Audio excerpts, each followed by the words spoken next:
Good morning. So this video accompanies our post for 4 tips to help in the classroom with learning and behaviors. We're taking a neurological approach. So first, we're going to awaken the body with a few movements that replicate some things in our lower level brain through primitive reflexes as well as archetype movements. So the first one is our starfish. So we can have the kids stand, take right arm over left, take their right leg over their left. They can either do balance or they can put their foot to the ground. They're gonna take a nice little ball formation, flexing their head. Inhale here, and then exhale, step out, extend the arms, and lift up, extend the back. Take a breath. And then they're gonna come other side, left arm over right, left leg over right, and hold. And then extend and open. And they can do that a few times on each side. So we're gonna get spinal flexion, we're gonna get spinal extension, we're gonna wake up our moro in the starfish type of pattern. Next, we're going to do a little side bend. So we're going to squeeze one side together, hike the hip, draw the shoulder down, and then extend and reach. And do that a few times on each side.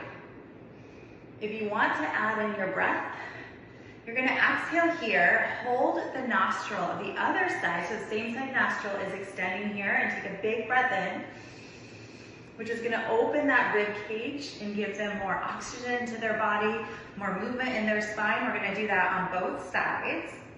So that breath is just a little extra. Okay, so that also replicates a primitive reflex, our spinal collant.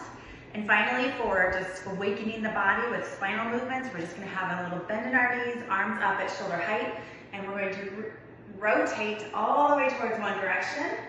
Come back in center, pause, take a breath in, and then exhale as you rotate all the way the other direction, keeping our hips and our legs pointed forward so that we're getting good rotation through our upper back too, and that's gonna give your child the awakening to start learning. Next, we're going to connect the hemisphere. So we're thinking right and left need to connect in order for all this learning to happen on both sides and to have the best potential. So of course, all of us know, most of us know this cross march pattern. It's a great pattern to use. Kids get used to it pretty quickly. You can add in a metronome beat to see if they can stay on target. You can also add in walking forwards. You can have them walk backwards to make it a little different. You can have them just touching. Then to advance, you start to have them go behind themselves. They can touch their feet. They could do front and then behind, which makes it a little bit more challenging. They have to think a little bit more. Once it becomes easy, we want to challenge them more. So there's lots of different patterns for cross lateral movements, but anything where I'm grabbing, taking my right hand and touching the left side of my body. This is another movement. I love the windmill because it incorporates head movement, which will bring in the vestibular system. Any of those are going to help connect the right and the left sides. Next, we're going to activate our brain using our sensory systems. So we're going to focus on the fingers. The fingers have so much sensory input to the brain and to the body, so we're going to waken it up by having the kids rub their fingers, each one individually.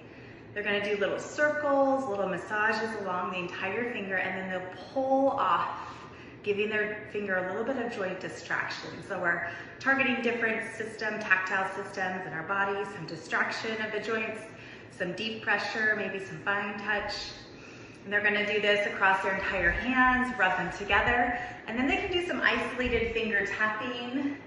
They can do this while they're doing numbers, 2, 4, 6, 8, whatever they're working on. If it's spelling, let's say the word outside, O-U-T-S-I-D-E. Have them go to a beat. If it's too easy, if you're working with older kids, you can have them do the opposite. So first start with the first finger, and this hand will start with the pinky finger, and it's gonna tap at the same time, opposite, and then they'll do the other side. So there's ways to challenge that. So our fingers give so much input to our sensory system and wake up the brain and the cortex. It's really important. For younger kids, you could just do lots of the different play that you already do, cutting, drawing, sensory play, things like that will wake up the brain too. Finally, we're gonna support 2 sensory systems, the eyes and the ears, that are super important for learning, obviously. So for the for the ears, we're gonna do our ATNR standing with a snap of, to make some noise into the ear. So first, I'm gonna snap into my right ear a few times, and I'm gonna have this side bent, my right side, and this side long, looking towards the opposite room. And then I'm gonna snap in my left ear and do the opposite. Then I might snap a couple times, look, snap a couple times, look. So I'm having one side straight and one side bent. Snap a couple times and look. I just do that a few times on each side. Finally, we're going to support the eyes. So the eyes are obviously very important for learning, for vision, for taking information. So first we're gonna relax them. So especially with our kids that are looking at screens a lot, having your eyes closed, you're just gonna do small, light touch circles around the orbital of the eye. You can just do circles on both sides. One side, you can do figure eights. Two for a little bit more advanced movement. Next, we're gonna have the kids looking towards an object in front of them, doing some basic horizontal tracking, back and forth, keeping the head still.